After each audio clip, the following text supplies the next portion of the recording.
Ao anatin'ny vaovao samihafa indray kosa araky ny fampahafantarana nentina tamintsika teto Omaly dia nisy ny grenady hita tetsy Tsaramasay Akazomanga misokatra mofo ny fanadihadiana mahakasika an'ity tranga ity. Raha nambaran'ireo mpitandro ny filaminana dia toy ny fanafiana izay nitranga ny sabotsy lasa teo ity raharaha ity.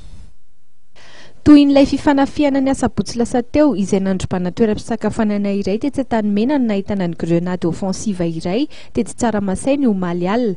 Rehefa nitsoaka ireo jiolahy avy nanafika dia navelan'izy ireo tamin'ny tany ny fitaovana mahery vaika izay nampiasain'izy ireo toy ny kalaknikov sy ny grenady. Efa mizotra ankehitriny fanadihadiana eny anivon'ny brigady kriminel.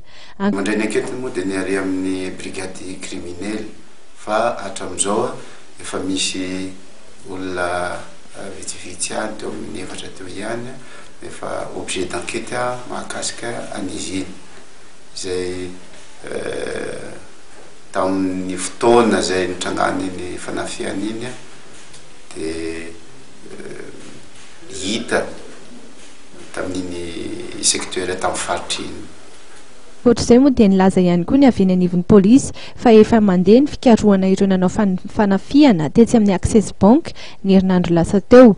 Vokatry ny sary azo tamin'ny caméra de surveillance ny banque moa no nahafahana namatatra ireo jiolahy. Ny sapatra rato plus pronena misahana ny amin'izay fanafiana mitambasy dia no brigade criminel fa araka ny vaovao efa mandeha ary mizotra misy voarana ary amin'izany nahafahana identifier namantatra misy maromaro olona romo izay efa nanaovana video recherche izay hita tamin'ny alalan'ny camarade de surveillance ka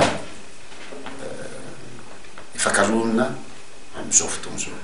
Nambarany avy ao amin'ny polisy-pirenena moa fa saika manomboka mirongatra ankehitriny ny asa fampiroroana ary tsy mifandraika amin'ny tsy fandriam-pahalemana tsotra intsony ny zava-misy ankehitriny fa saika atao maka-rivotra politika izany amin'izao fotoana izao.